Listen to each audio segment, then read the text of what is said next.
My sister humiliated me at dinner, calling me the family's greatest disappointment while I silently paid the mortgage on the house they were sitting in.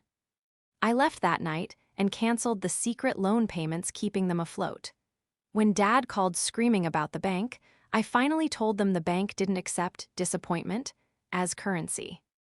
This is where the story truly begins, and you won't want to miss what happens. Make sure you're subscribed to see it through to the end. We're always curious. Where in the world are you all watching from today? Let us know in the comments. The migraine had started at the base of my skull around 3:00 p.m., a dull, rhythmic thumping that synced perfectly with the clicking of my mechanical keyboard. By the time I logged off from the server at 6:00 p.m., it had blossomed into a full-blown neurological event. My vision was swimming with little silver tadpoles of light, and the nausea sat heavy in my stomach, cold and persistent. In any other life, in any other house, I would have retreated to a dark room with a cold compress and a bottle of water. I would have slept it off, but not in this house. Not tonight. Tonight was Victoria's launch party. My younger sister, Victoria, didn't have a job in the traditional sense. She didn't have a 401k or health insurance or a commute. What she had was a brand. She had 40,000 followers on an image-sharing app, a ring light that cost more than my first car, and a delusional belief that the world revolved around her aesthetic. Tonight, she was launching a lifestyle blog that was essentially just pictures of her drinking coffee in various outfits she couldn't afford. "Edith, are you coming down? We're opening the champagne." The voice screeched up the stairs, shrill and demanding. It was Florence, my mother.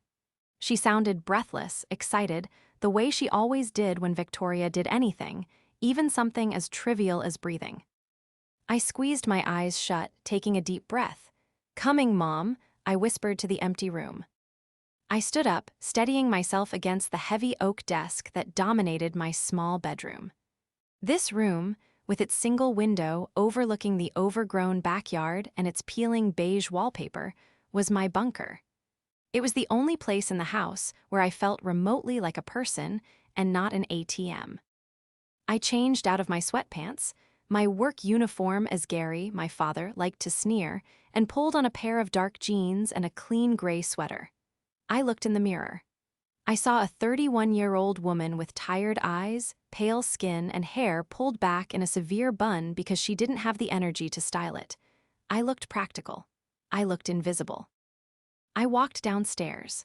The living room, usually a clutter of Dad's newspapers and Mom's knitting projects, had been transformed.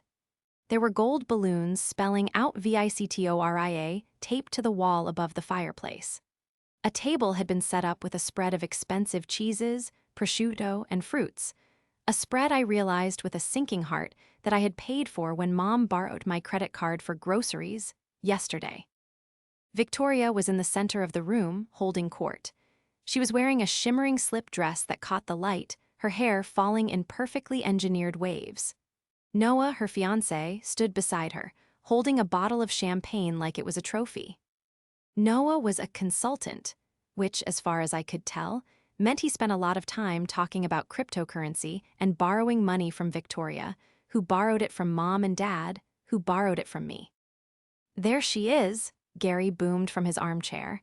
He didn't look up from his phone, where he was likely checking the likes on Victoria's latest post. "The Phantom returns." "Hi, Dad," I said quietly, the noise of the room making my head throb harder. "Happy launch, Victoria." Victoria glanced at me, her eyes raking over my sweater. She wrinkled her nose slightly, a micro-expression of disgust she had perfected in high school. "Thanks, Edith. You know, you could have dressed up a little. This is going on my stories." "I have a migraine," I said, leaning against the doorframe, trying to stay out of the harsh glare of her ring light setup. "I just came down to say congratulations." "Excuses, excuses," Noah laughed, popping the cork on the champagne. It flew across the room and hit the wall with a sharp thwack. "Edith is always tired. It must be exhausting sitting in a chair all day." Florence rushed over with glasses, giggling like a schoolgirl. "Oh, stop teasing her, Noah. Not everyone has your energy. Here, everyone, toast to Victoria. to the future of the Victoria vibe. They raised their glasses. I stood there, empty-handed, my head pounding. I watched them, my family. They looked like a tableau from a magazine, happy, golden, successful. They looked like they belonged in this big, beautiful colonial house. They had no idea that the ground beneath their feet was made of quicksand, and I was the only one holding the rope. So, Victoria said, sipping her champagne and looking at me with a sudden, sharp intensity. I was telling Noah earlier, we were thinking about the spare room upstairs, your office. I stiffened. What about it? Well, now that the blog is launching, I need a dedicated studio space, Victoria said, waving a hand airily. The lighting in there is the best in the house, and well, you don't really need all that space just to type code or whatever it is you do. You could move your desk into the basement. The basement? The damp, unfinished basement where the furnace rattled and the spiders lived. Victoria, I work from home, I said, my voice trembling slightly. I need a proper office. It's my livelihood. Livelihood, Noah scoffed. You click buttons, Edith. Victoria is building an empire. It's just a suggestion, Edith, Florence chimed in, pouring more champagne for herself. Don't be so selfish. Your sister is trying to make something of herself. You've been stuck in the same place for years. The room seemed to tilt. The injustice of it rose up in my throat like bile. Stuck, I said, my voice rising. I'm the senior data architect for a Fortune 500 company. I just got a promotion last month. But you're single, Gary muttered, finally looking up. You're 31, Edith, no husband, no kids, just you and that computer. That computer pays for the groceries, I snapped, the pain in my head spiking. That computer pays for the internet you're using right now. Victoria set her glass down with a loud clink. The room went silent. She walked over to me, her heels clicking on the hardwood floors I had paid to have refinished last year. She stopped inches from my face, smelling of expensive perfume and entitlement. She pointed a perfectly manicured finger at my chest. You think money makes you special, she hissed. You think throwing a few dollars at groceries makes you part of this family? Look at you, Edith. You're miserable. You're alone. You wear gray sweaters and hide in your room while we actually live. She laughed, a cruel, tinkling sound. Honestly, Edith, you look at us with such judgment, but look in the mirror. You're the most disappointing one in this family. The words hung in the air, heavy and suffocating. I looked at Gary. He was smirking. I looked at Florence. She was looking at her shoes, refusing to meet my eyes. I looked at Noah. He was grinning like he'd just heard a great joke. The most disappointing one, I repeated, my voice barely a whisper. Yeah, Victoria said, turning back to her party, dismissing me entirely. Now, go take an aspirin or something. You're bringing down the vibe. Something inside me snapped. It wasn't a loud snap. It was the quiet, final click of a lock sliding into place. The migraine didn't vanish, but suddenly, it didn't matter. The pain was replaced by a cold, crystalline clarity. Okay, I said. Okay what? Victoria asked over her shoulder. Okay, I said again. You're right, I am disappointing, so I should probably go. I turned around and walked back up the stairs. The sound of their laughter followed me, loud and mocking. They thought I was retreating. They thought I was going to cry in my pillow. They had no idea. The betrayal was worse than the diagnosis itself. It was a rot that had eaten through the very foundation of my love for them. I walked into my bedroom and locked the door. For a moment, I just stood there in the dark, breathing in the scent of old paper and lavender. My hands were shaking, not from fear, but from an overdose of adrenaline. The most disappointing one. I grabbed my suitcase from the top shelf of the closet. It was a large, sturdy Samsonite, bought for business trips I rarely took, because I didn't want to leave Mom and Dad alone to fend for themselves. I opened it on the bed and began to pack. I didn't pack emotionally. I didn't throw things. I packed with the precision of a data architect. Underwear, socks, shirts, jeans, my toiletries, my medication, my backup hard drives, my passport. Downstairs, the music had started. A heavy bass beat thrummed through the floorboards. I could hear Noah shouting something, followed by a chorus of cheers. They were celebrating. They were celebrating their brilliance, their future, their golden girl. I moved to my desk. This was the nerve center. I unplugged my monitors, wrapping the cords neatly. I packed my laptop, my docking station, my headset. I took the framed photo of my grandmother, the only person in this family who had ever just loved me without condition, and tucked it between layers of sweaters. As I packed, my mind replayed the last 5 years. I thought about the time Gary needed emergency dental work and couldn't access his account, so I paid the $4,000 bill. He never mentioned it again. I thought about the time Florence crashed her car and I paid the deductible back. She was too stressed to deal with it. I thought about the engagement party I funded for Victoria and Noah because they were short on liquidity. They saw me as a resource, a utility, like electricity or running water. You don't thank the light switch for turning on, you only curse it when it doesn't work. Well, the power was about to go out. It took me 45 minutes to pack my life into 2 suitcases and a backpack. I looked around the room one last time. It looked barren, stripped of personality. It looked like a guest room in a cheap motel. I pulled out my phone. I had a banking app open. I navigated to the Scheduled Transfers tab. There it was. Consolidation Loan Auto Pay, $2,850. Scheduled for the 1st of the month, 3 days from now. I hovered my thumb over the trash can icon. My heart hammered against my ribs. This was the nuclear option. This was the button you pressed only when you were ready to watch the world burn. If I did this, there was no going back.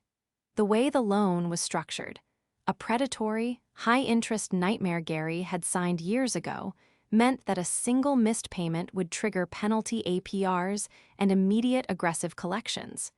It was a house of cards held together by my salary. "You're the most disappointing one in this family," Victoria's voice echoed in my head. I tapped the trash can. "Are you sure you want to cancel this recurring payment?" "Yes, payment canceled." I didn't stop there.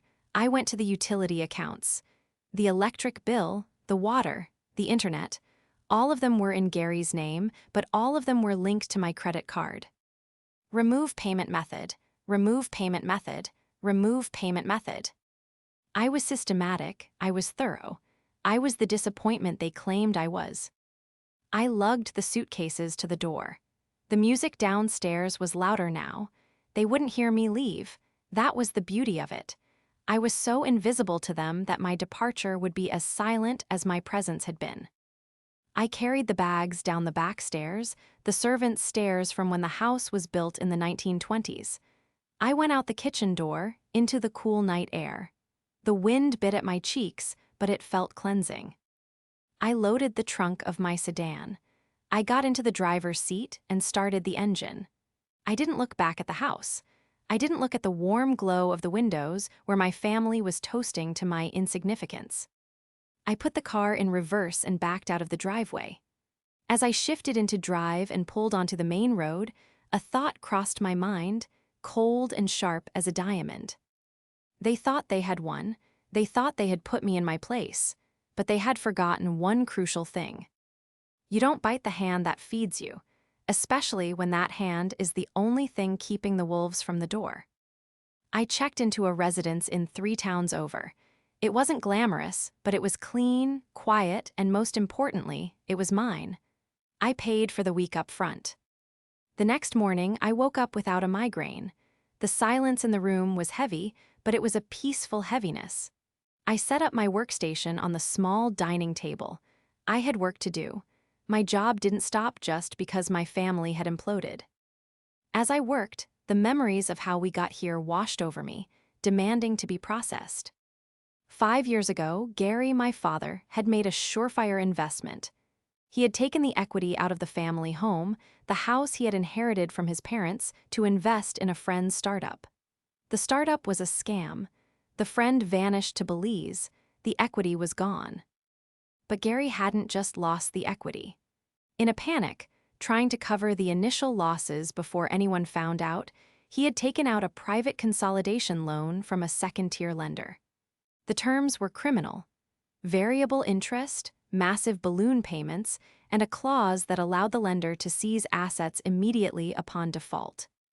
When the letters started coming pink, then red, Gary had collapsed. A heart episode, the doctors called it, stress-induced. I was 26. I had just landed my first senior role. I was saving for a condo in the city. I was ready to start my own life. Instead, I came home. I sat at the kitchen table with a sobbing Florence and a pale, shaking Gary. I looked at the numbers. They were drowning. They were going to lose the house, the cars, everything. "I'll handle it," I had said, 3 words that signed away my 20s. I moved back in. I took over the payments. I told them to tell their friends it was just a temporary arrangement, that I was saving money. I let them keep their pride. I let Gary pretend he was still the patriarch, the provider. I let Florence pretend her husband was a savvy businessman who just had a bit of bad luck. And then there was Victoria. Victoria was 22 then. She didn't offer to get a job. She didn't offer to help. She dropped out of college because it was stifling her creativity and moved back home, demanding the Master S. U8 sitting room for her closet. Over the years, a toxic dynamic calcified. Because I was the one handling the money, I became the boring one, the nag, the one who said no. "Can we go to Italy this summer?" Florence would ask. "No, Mom, the property tax is due," I would say. And they would sigh and roll their eyes as if I were withholding candy from a child rather than preventing homelessness. Meanwhile, Victoria was the light. She was fun. She spent her allowance, which came from Gary's pension, which he could keep only because I paid the debts on clothes and trips. She brought Noah into the mix 2 years ago. Noah was the catalyst that turned their indifference into hostility. I remembered the first time I met him. He walked into the kitchen, opened the fridge, took a beer, and leaned against the counter watching me cook dinner for the family. "So, you're the sister," he had said, looking me up and down with a smirk. "Vic says you're basically the maid." "I'm the reason this fridge has beer in it," I had replied, not looking up from the onions I was chopping. He laughed, feisty, "I like it. But seriously, Vic says you're sitting on a pile of cash. You in tech." "I work in data," I said. "Data?" he mused, his eyes gleaming with a predatory calculation. "You know, I've got some opportunities in the Web3 space. High yield. If you're interested in making your money actually work for you instead of just hoarding it." "I'm not interested, Noah." From that moment on, he had been poisoning the well. He whispered in Victoria's ear that I was jealous of her. He told Gary that I was controlling the finances to emasculate him. He told Florence that I was hoarding wealth while they suffered on a budget. He was a classic parasite. He wore knockoff designer watches and leased a BMW he couldn't afford. He spoke in buzzwords: synergy, hustle, passive income. But I had run a background check on him the second week he started sleeping over. Noah had 2 bankruptcies and a judgment against him for unpaid rent in another state. He wasn't a consultant, he was a grifter looking for a host. And in my family, with their desperate need for validation and appearances, he had found the perfect host. But he had made a mistake. He thought I was weak because I was quiet. He thought I stayed because I needed them. He didn't understand that I stayed because I loved them. And now that they had shown me clearly, undeniably, that the love was not returned, I was gone. My phone buzzed on the table. It was a text from Florence. "Mom, where are you? The coffee maker is out of beans, and Dad needs a ride to the pharmacy." I stared at the screen. No apology. No, "Are you okay?" Just a demand for service. I didn't reply. I simply turned the phone face down. The setup was complete. I had left the stage. Now, I just had to wait for the curtain to fall on their little play. The first week of my exile was defined by a silence so profound it felt physical. For the first time in 5 years, my phone didn't buzz with requests for money, tech support, or mediation for petty arguments. I had blocked their numbers for call and text, routing them to a voicemail box I checked once a day, just to ensure no one had died. But silence wasn't passivity. While I sat in that hotel room, drinking coffee that I had paid for with my own money, watching the sun rise over a parking lot that felt more like home than my childhood bedroom, I was working. I wasn't just working my day job, I was building a dossier. Being a data architect means I understand how systems talk to each other. I understand that people leave digital footprints even when they think they're walking on air. Noah thought he was a ghost, a savvy fintech guru who operated above the grid. But to me, he was just a series of unsecured endpoints and sloppy metadata. I started with the Victoria Vibe, my sister's business. It took me less than an hour to dismantle the illusion. I pulled the public filings for the LLC she had registered. The registered agent was a PO box in a strip mall. The annual report showed zero revenue. Not low revenue. Zero. I ran a scraper on her social media engagement. Her 40,000 followers, 35,000 of them were bots, accounts created in click farms in Southeast Asia. I found the transaction receipts for the bot purchases linked to a PayPal account, and whose email was attached to that PayPal account. Florence Gary, home@gmail.com. My parents were paying for the bots. They were paying for the fake popularity that Victoria used to justify her superiority over me. Then I turned my attention to Noah. This was harder. Noah was slippery. He moved money through a series of digital wallets and peer-to-peer payment apps. But he had made one fatal error: arrogance. He used the same handle, Crypto King 88, for his business email that he used for his online gaming accounts, and crucially, a dormant dating profile IF. Ound cached on the Wayback Machine. I used OSINT, open source intelligence, techniques to map his digital life. I found a forum post from 3 years ago where a user with his handle was asking for advice on structuring loans to avoid usury laws. I found a thread on a local community board in his previous city warning people about a consultant who took upfront fees for investment opportunities that never materialized. But the smoking gun wasn't in the past, it was in the present. I still had access to the family's shared cloud storage. They never changed passwords. I logged in, careful to use a VPN so my IP address wouldn't flag a notification. I navigated to a folder created 2 days ago titled Noah Project Alpha. Inside were PDFs, drafts of documents. I opened one and felt the blood drain from my face. It was a draft for a power of attorney. A durable power of attorney granting Noah full control over Gary's assets in the event of incapacitation. Beside it was a scanned application for a HELOC, a home equity line of credit. The application was filled out in Gary's name, but the handwriting, the looping, aggressive scrawl, was undeniably Noah's. They were trying to strip the remaining equity out of the house I had spent 5 years saving. The date on the application was for tomorrow. My phone buzzed. It was a notification from my bank app, not for my account, but an alert I had set up years ago for Gary's main checking account. I had removed my funding, but I hadn't removed my visibility. Alert: non-sufficient funds. Check 1042 returned. Amount: $2,850. The loan payment had bounced. I sat back in my chair, the glow of the monitors illuminating my face. The trap was sprung. The bank's automated systems would now trigger a cascade of events. Late fees would apply immediately. The interest rate would spike. And within 48 hours, the collections calls would begin. I didn't feel happy. I didn't feel triumphant. I felt a cold, hard resolve. I wasn't just watching a train wreck, I was the one who had removed the tracks. It took 3 weeks for the reality to actually hit them. That was the thing about denial.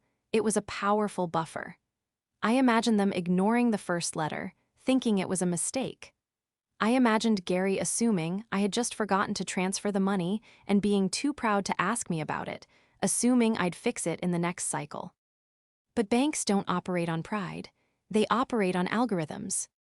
On a Tuesday afternoon, 21 days after I left, my phone began to ring. It wasn't just a ring, it was an assault. Dad calling, Mom calling, Victoria calling, Dad calling. I let it go to voicemail for an hour, finishing a SQL query for a client. When I was done, I saved my work, took a sip of water, and finally picked up on the next ring. Hello. ADITH. Gary's voice was unrecognizable. It wasn't the booming, arrogant baritone of the patriarch. It was high, thin, and laced with sheer panic. Edith, thank God. Where are you? The phone, the bank, they just called the house line. They said the loan is in default. They said they're going to initiate foreclosure proceedings if we don't wire 3 months of payments by Friday. I leaned back against the hotel headboard, staring at the stucco ceiling. Hello, Dad. It's nice to hear from you too. Nice to hear from me? Are you insane? He was shouting now, the phone crackling. Did you hear what I said? The loan, the payment didn't go through, you must have. The auto draft must have glitched. You need to fix it right now. I have the reference number they gave me. It wasn't a glitch, Dad. The line went dead silent. I could hear him breathing short, ragged gasps. What? I canceled the payment, I said. My voice was steady, calm, terrifyingly reasonable. I canceled it the night I left.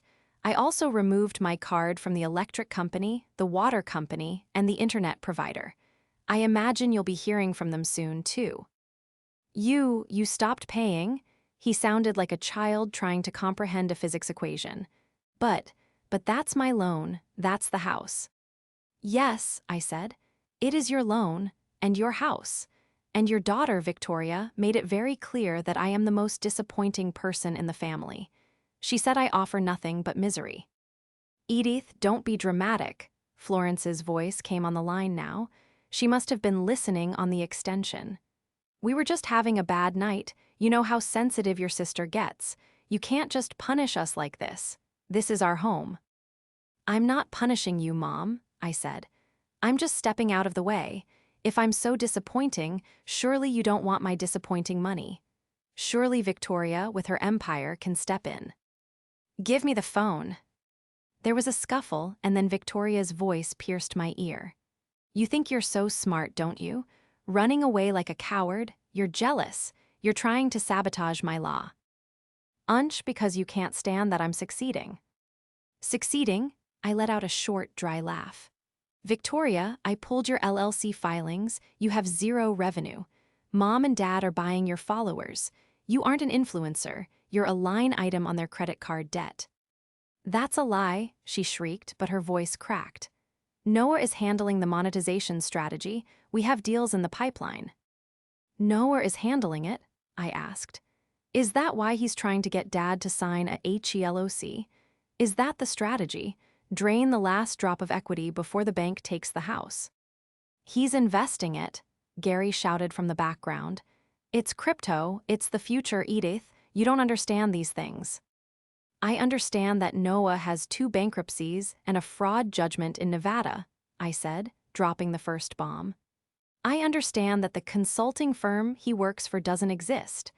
I understand that he's not trying to save you, Dad. He's trying to liquidate you. You're lying, Noah's voice was distant, shouting from across the room. She's lying, Gary. She's trying to turn you against me. She's toxic. This is financial abuse. Financial abuse, I repeated, the irony bitter on my tongue. That's rich. Dad, listen to me closely. The loan is 3 weeks overdue. The interest has already compounded. You owe them nearly $4,000 right now just to stop the calls. I'm not paying it. I'm never paying it again. You have to, Gary screamed. You have a duty. We raised you. And I repaid you, I said. I paid $70,000 over the last 5 years. I have the spreadsheets. I bought my freedom. If you want the money, ask Victoria. She's the golden child. Let her spin that gold. Edith, please, Florence sobbed. We'll lose everything. Then maybe you should have appreciated the person who was saving it, I said. Your disappointment isn't your sponsor anymore." I hung up the phone. My hand was shaking, but not from fear. It was the shaking of a heavy weight being set down after a very long walk. But I knew it wasn't over. I had cornered a rat and rat's bite. The fallout was immediate and chaotic. Over the next 48 hours, the text messages arrived in waves. First, they were pleading. Photos of my mother crying, photos of the dog. Then, they were angry. Long, rambling diatribes from Victoria about how I was ruining her mental health and how her followers would hear about this, which made me laugh. Her bots didn't care about family drama. Then the threats began. Noah sent a text from an unknown number. "You think you're safe? You have no idea who you're messing with. I know where you work. I can ruin your reputation." I screenshotted it and added it to the digital folder labeled evidence. But the real escalation happened on Thursday. I received an alert from a credit monitoring service I had placed on Gary's identity years ago, a safeguard I had installed when his memory started slipping, fearing elder fraud. Alert Hard Inquiry, Quick Cash Title Loans, LLC. They were desperate. Noah was bypassing the banks now. He was going to a predatory title lender, the kind of place that charged 300% interest and took your car keys or house deed as collateral within hours. If Gary signed that, the house was gone, not in months but in days. And despite everything, despite the cruelty and the neglect, the thought of my parents on the street still twisted a knife in my gut. I didn't want to save them for them. I wanted to save the house because it was my grandfather's legacy, and I refused to let a grifter like Noah feast on its corpse. I needed to move. I called a contact I had in the legal department of my company. I needed a referral for a shark, a family law attorney who specialized in elder abuse and fraud. She gave me a name, Marcus Thorne. I met Marcus in a coffee shop halfway between my hotel and my parents' town. He was a sharp-looking man with weary eyes who listened to my story without interrupting. I showed him the dossier.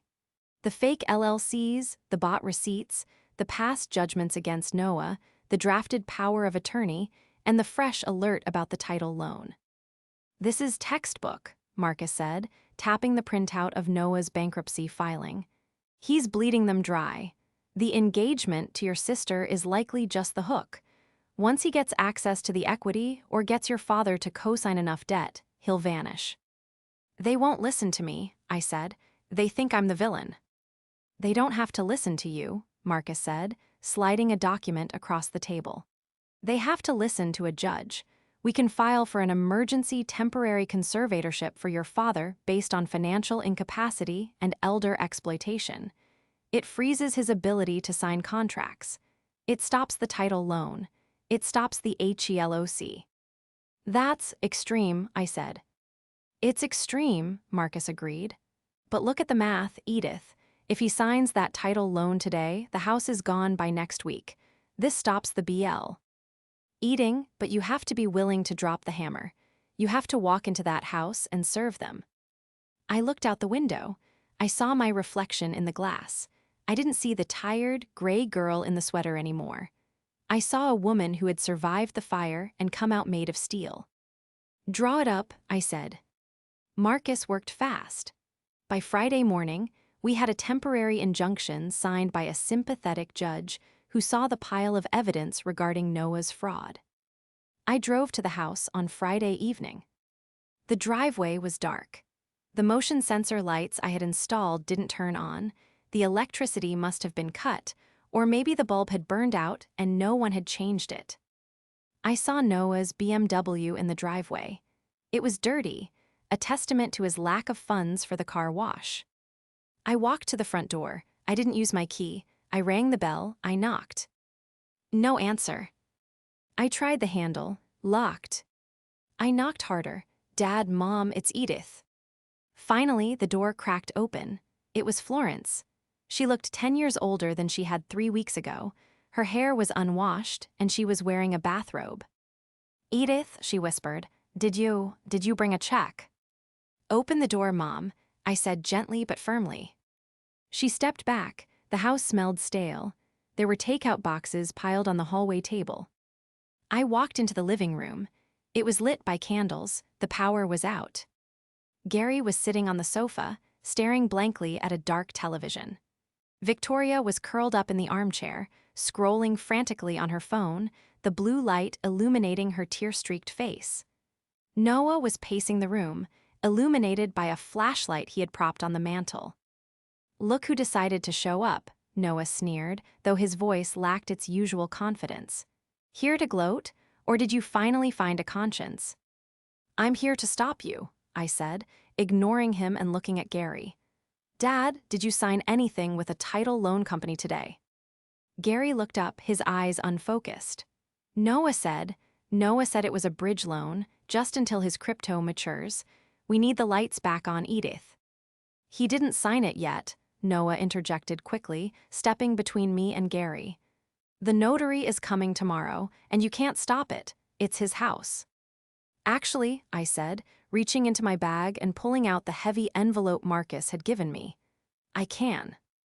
"What is that?" Victoria asked, looking up.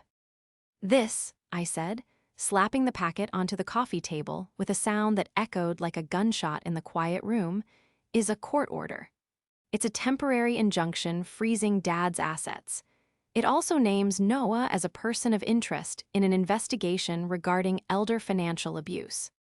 The silence that followed was absolute. Noah froze, the flashlight cast long, distorted shadows across his face. You can't do that." "It's done," I said. "The banks have already been notified. The title loan company has been notified. If you try to get Dad to sign anything, Noah, you go to jail, not bankruptcy court. Jail." Victoria stood up, her phone dropping to the floor. "Elder abuse? Are you crazy? Noah loves us." "Does he?" I pulled out the second file. The one with Noah's dating profile active as of yesterday, and the chat logs I had scraped where he bragged to a user named SugarBaby99 about bagging a whale family and being close to the cash out. I tossed the photos onto the table, next to the court order. "Read them," I said. "Read what your fiancé says about you, Victoria. He calls you low-hanging fruit. He calls Dad the senile mark."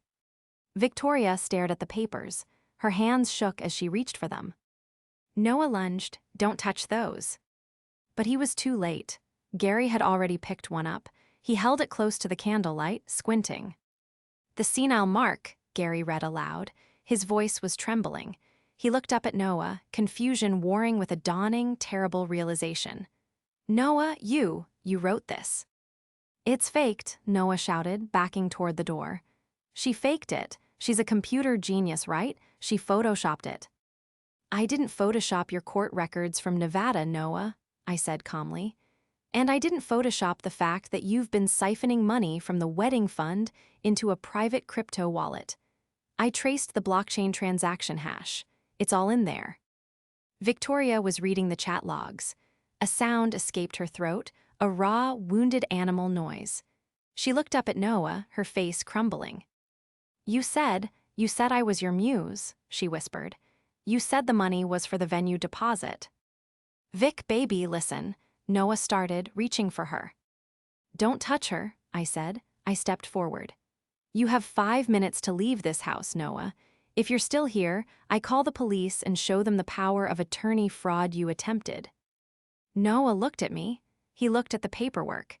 He looked at the family he had almost successfully parasitized. He realized the host had developed an immune system. He sneered, his mask finally slipping completely. "Whatever, this house is a dump anyway, and your sister?" He looked at Victoria with pure contempt. "She's a high-maintenance bore." He grabbed his jacket and stormed out the front door. We heard the BMW roar to life, sputtering as it sped away. The front door slammed shut. I stood in the center of the candle-lit room. My family was shattered. Gary was weeping silently. Victoria was staring at the wall, in shock. Florence was holding her hand to her mouth. I should have felt victorious. Instead, I just felt tired. "The lights are out," I said quietly. "I'll call the power company and pay the past due balance. One time, just for tonight." I turned to leave. Edith, Gary croaked. I stopped, my hand on the doorknob. Don't, I said, just don't. I walked out into the night. The war was won, but the peace treaty was going to be a nightmare to negotiate. The temporary injunction was a bandage on a bullet wound.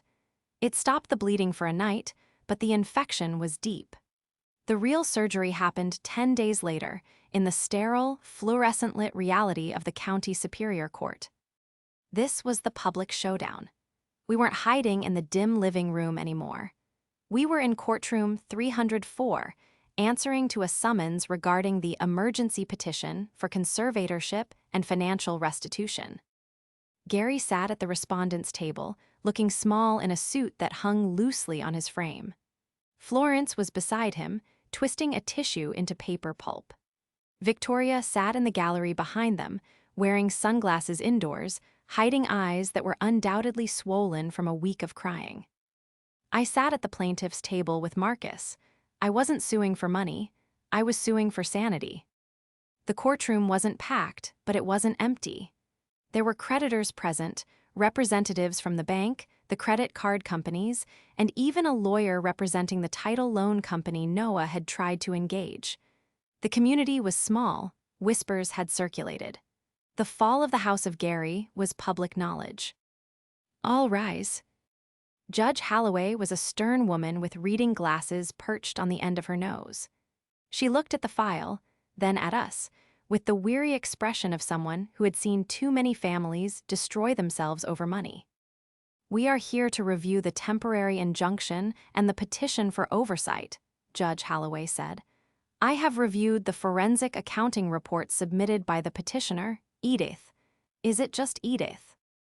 Edith, I said, standing. Yes, Your Honor. This report, the judge tapped a thick stack of papers, is illuminating.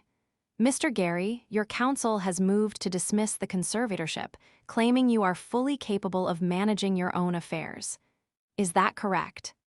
Gary's lawyer, a court-appointed representative because he couldn't afford a private one, stood up.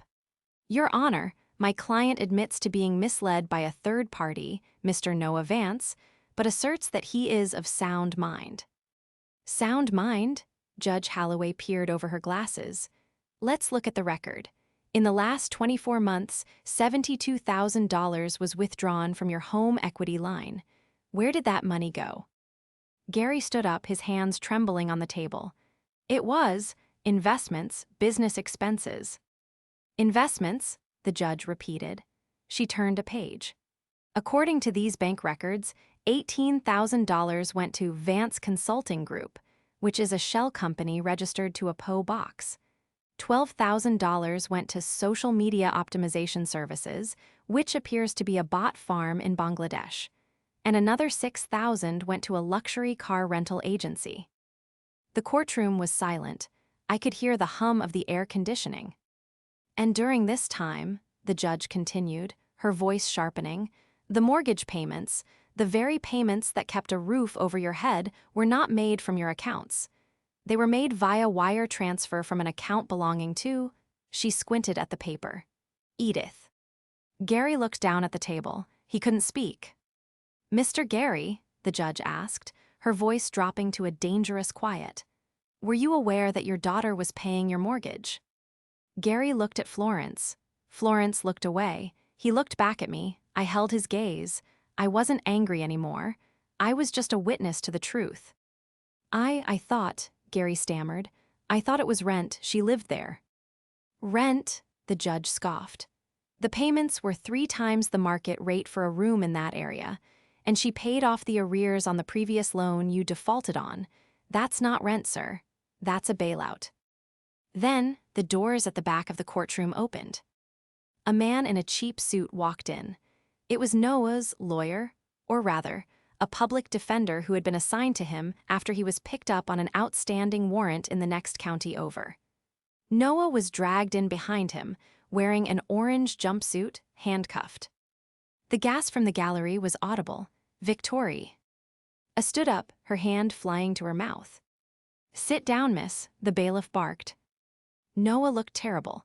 The arrogance was gone, replaced by a sullen, rat-like fear. He scanned the room, his eyes landing on Gary, then Victoria, and finally me. "Your Honor," Marcus said, standing up. "We have added Mr. Vance to the suit as the primary beneficiary of the fraud. We have evidence that he coerced my client's father into signing documents under false pretenses." "I didn't coerce anyone," Noah shouted, his voice cracking.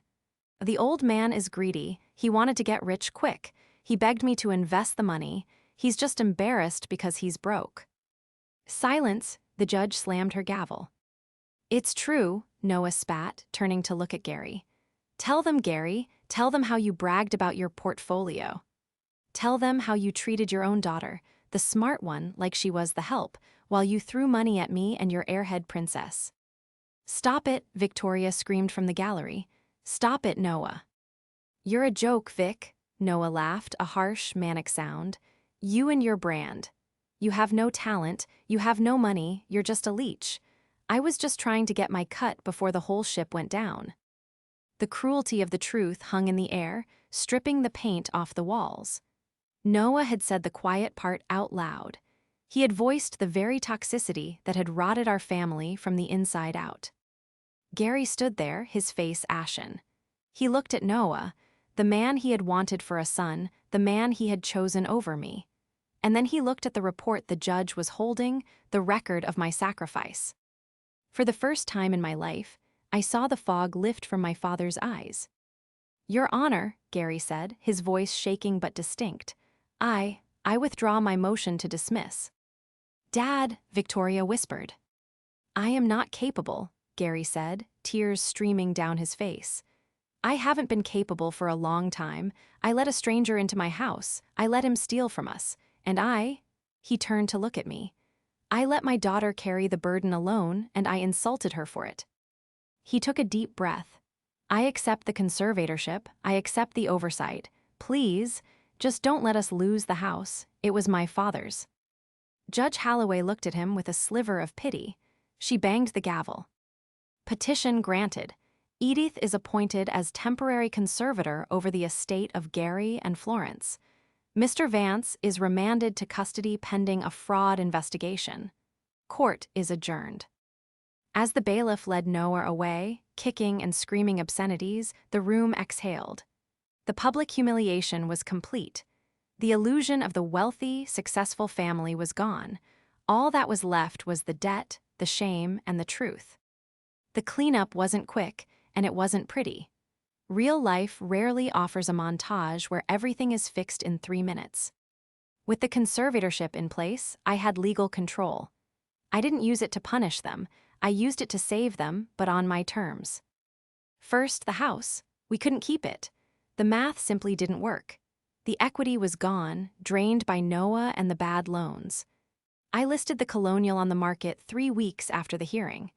It was a seller's market, and we managed to sell it for enough to pay off the mortgage, the consolidation loan, and the credit card debt, with a small nest egg left over. Gary and Florence moved into a 2-bedroom condo in a senior living community. It was nice, secure, and most importantly, affordable on Gary's pension alone. They didn't have a guest room for me, and they didn't have a studio for Victoria. Speaking of Victoria, her reality check was perhaps the harshest. With the family bank closed and her follower count exposed as fraudulent, the Victoria vibe ceased to exist. She had a breakdown, followed by a breakthrough. She moved into a small apartment with 2 roommates, strangers she found online, and got a job as a receptionist at a dental office. It wasn't glamorous. She hated it at first. But 6 months later, when I met her for coffee, she was wearing scrubs and driving a used Honda she paid for herself. She looked tired, but she looked real. "I'm sorry," she said to me, stirring her latte. She didn't look at her phone once. "About what I said, about you being disappointing." "I know," I said. "You were the only one who wasn't disappointing," she murmured. "I was just projecting. Noah, he made me feel like I was special, but really, he just made me feel like I was better than you. And I liked that feeling, because I knew I wasn't smarter than you." "It's okay, Vic," I said, and I meant it. "We're restarting." As for Noah, the justice system was less forgiving than I was. The fraud investigation uncovered a trail of victims across 3 states.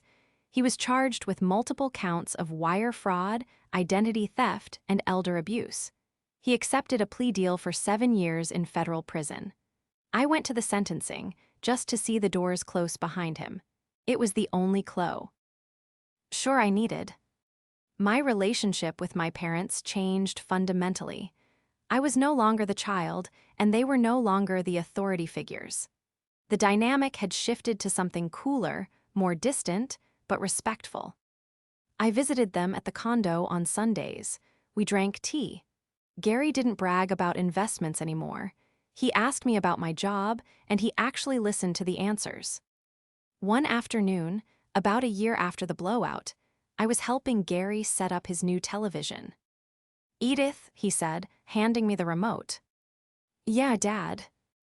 "I signed the paperwork today," he said, looking at the floor. "For the loan repayment to you. I know it's not much, just a few hundred a month from the pension, but I want to pay you back, for the $70,000. I paused. I didn't need the money. My career was flourishing. I had bought my own place, a sleek loft downtown with exposed brick and no ghosts in the walls. "You don't have to do that, Dad," I said. "I do," he said firmly, looking me in the eye. "I can't undo what I said. I can't undo the way I treated you. But I can pay my debts.